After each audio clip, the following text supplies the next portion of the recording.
I wasn't kidding about what an honor I think it is to address the Jung Society. At one point in my life, my greatest desire was to become a Jungian analyst. And I had the good fortune of coming upon Jung very young. I was about 15 when a very precocious friend of mine brought Psychology and Alchemy in the Carrie F. Baines translation. I think it had just been brought out. And we were stunned, and we read it from cover to cover, and then went on to Mysterium Conjunctionis, Ion, the studies in the phenomenology of the self. I said to someone yesterday, we read all the books of Jung that the Jungians never read. They seem to stop up there toward the front of the line with the archetypes of the collective unconscious and the personality type. But to my mind, it was the late stuff that was fascinating. And I am slightly puzzled, and we were talking about it last night, at the distance between the Jungian community and the psychedelic community, because they seem to me, the unschooled observer, to be definitely sharing the same concerns, and strangely enough, they share much of the same history and geography. Basel was, of course, Jung's hometown. It was Albert Hoffman's hometown. Did one half of town know what the other half was doing? I'm not sure. The relationship of Jung to the unconscious, to the collective unconscious as its discoverer, has been always somewhat puzzling to me because, of course, if you know the history of 20th century art, you know that Dada, which was the great prefigurative movement for surrealism, rose in Zurich. So, we've got LSD, the schools of modern art that laid great stress on the irrational, and the great schools of psychology that extended the boundaries of the unconscious, all rattling around in these little Swiss towns. And it's interesting to imagine conversations or meetings that might have taken place when people slightly left their ordinary habits and wandered into bars they didn't know and drank with people they'd never met before.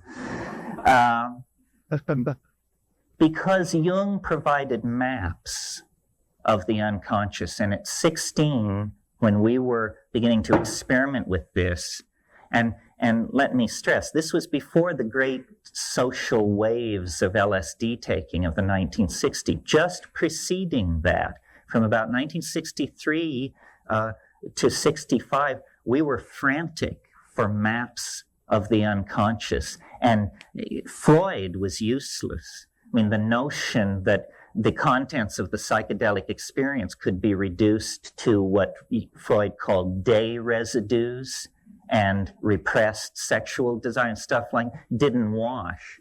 Within 10 minutes, you could tell that was not a serviceable metaphor.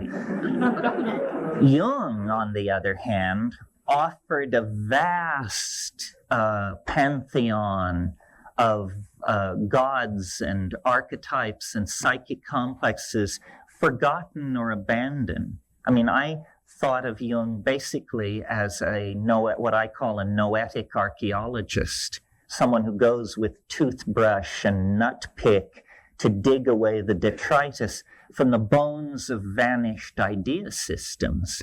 And if any of you have ever read the works of Jung in the Bollingen set, you know that the richness of it is all in the footnotes. I mean, here was a man who raised the footnote to a high art and who was aware of a literature that nobody else, to my mind, seemed to know about. That Jung's references reach 1,000 years deep into the past with great density of reference. I mean, this is where I learned about Macrobius and Dositheus and Dionysius, the pseudo-Areopagus, and all those folks that you just never hear about It was my introduction to the underbelly of Western civilization was through Jung. Well, to my mind, and now I'll theme this in to today's theme, I think Maria mentioned that Jung did not have a lot to say about shamanism. He came to it late in his life, and he had already worked through the exegesis of the symbol systems of the European mind. And so he was sort of content to indicate shamanism as an area where more work was to be done.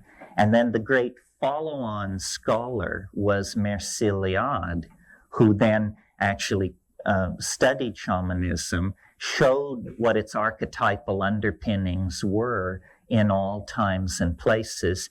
And the combination of Jung and Eliade, I think, pretty much delivered us as firm a map of the psyche, as dependable a map of the psychic geography as we can expect to have until we make the trip ourselves and readjust the landscape with our own notes and observations.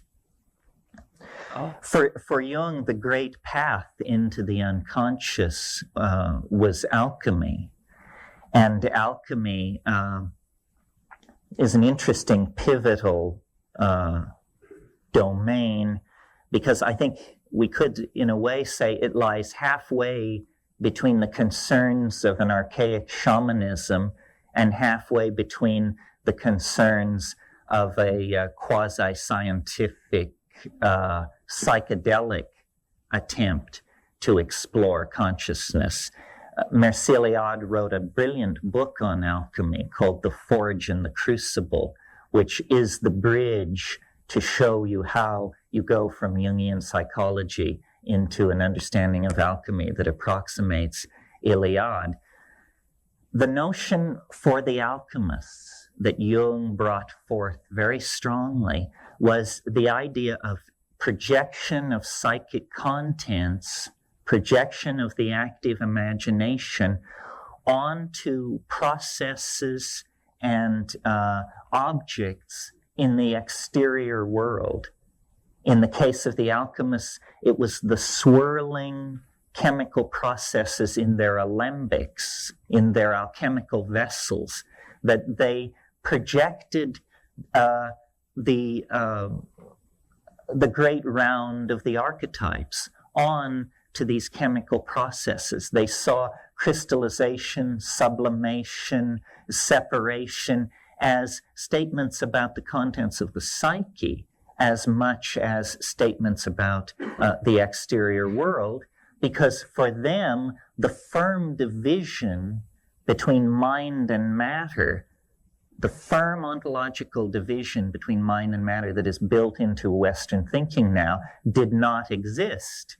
That comes with René Descartes, with the invention of what's called the res extensa, the extended world, and the res verens, the interior world, which has no spatial extension.